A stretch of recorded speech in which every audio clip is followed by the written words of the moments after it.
Only 36% of actual millionaires say they feel wealthy. Not comfortable, wealthy. 2 out of 3 people who have crossed the exact financial finish line most of us are chasing don't feel like they've arrived. Meanwhile, 72% of American adults say they're doing okay or comfortable financially, and yet survey after survey shows people believe they now need 2.3 million to feel truly wealthy. The math doesn't add up. But the emotions do. Today, I'm breaking down the actual research behind why this happens. There is a specific psychological mechanism that makes a $2 million earner feel financially inadequate. And it's the exact same mechanism that lets someone with modest savings feel genuinely secure. This isn't a motivational video about gratitude. It's what the data actually shows about how wealth perception really works. And it might change how you look at your own number completely. Let's get into it. Here's the finding that explains almost everything else in this video. Wealth isn't measured against a fixed number. It's measured against whoever is standing next to you. Researchers call this a reference group, and it turns out to be far more powerful than your actual bank balance. Think about a hedge fund manager earning $2 million a year. By any objective measure, she should feel completely secure. But her reference group is her billionaire clients. These are the people she spends her actual working hours around, so she doesn't compare herself to the national average. She compares herself to them. And against that reference point, $2 million a year can genuinely feel inadequate. That gap pushes her toward more consumption, not less. She's trying to close a distance that was never really about money in the first place. This is exactly why millionaires who socialize mostly with other millionaires report constantly comparing themselves to people who have far more. Friends, colleagues, and social media figures all feed the comparison. Researchers call this pattern financial relativity. It's not that the math changes, it's that the comparison point does, and the comparison point is doing almost all of the emotional work. Now, here's the part of the research that genuinely surprised even the economists studying it. It breaks a foundational assumption in consumer behavior. Columbia Business School researcher Silvia Bellezza analyzed millions of real bank transactions. She paired that data with controlled experiments, and she found something deeply counterintuitive. Financial strain doesn't affect spending the same way at every income level.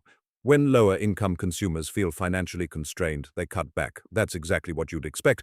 But when higher-income consumers feel that same subjective sense of constraint, they often spend more, and they spend more specifically on status-oriented purchases. The mechanism behind this is a loss of control. Feeling financially inadequate, even at a high income, triggers a psychological need to regain control. And for people who have money available, spending becomes the tool that restores that feeling, even though it's the opposite of what would actually fix the underlying problem. So, the exact same emotional trigger, feeling poor, produces opposite financial behaviors. It tightens budgets at the bottom, and it loosens them at the top. And in a world saturated with curated lifestyles and visible wealth on every screen, this feeling of poverty has become widespread. It shows up even among people who are, by every objective measure, genuinely affluent. So, why does more money so often fail to produce more feeling of wealth? There's a well-documented psychological pattern behind it. It's called the hedonic treadmill. As income rises, expectations rise right alongside it, almost automatically. The car that once felt like an upgrade quietly becomes the baseline. The neighborhood that once felt aspirational becomes simply where you live.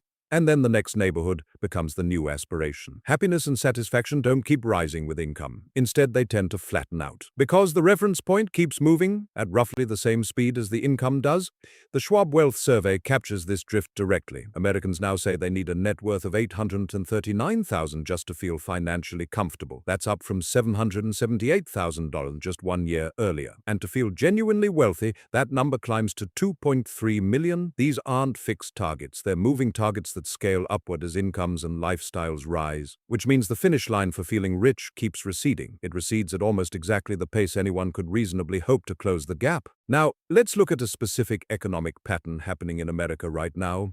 It captures this entire phenomenon in real time. Multiple 2026 economic analyses have converged on the same strange observation. By nearly every historical measure, the American middle class has actually gotten richer, higher real incomes, more assets, and more retirement savings than prior generations at the same age. And yet at the same time, that same group reports feeling more financially precarious, not less. A six-figure income, a retirement account, a nice car.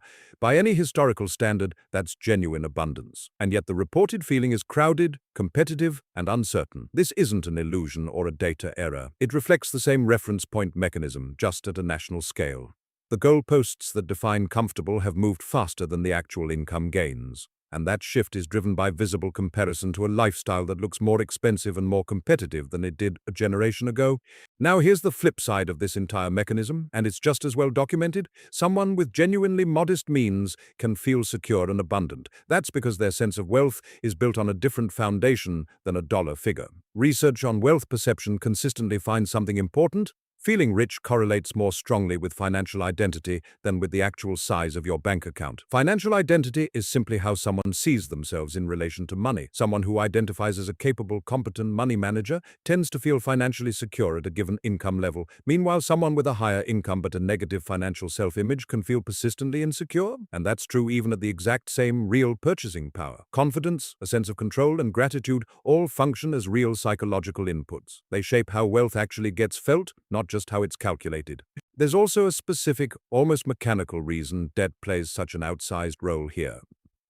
Research on how we perceive our own wealth versus others finds a striking asymmetry. People focus heavily on their own debt when judging their financial standing.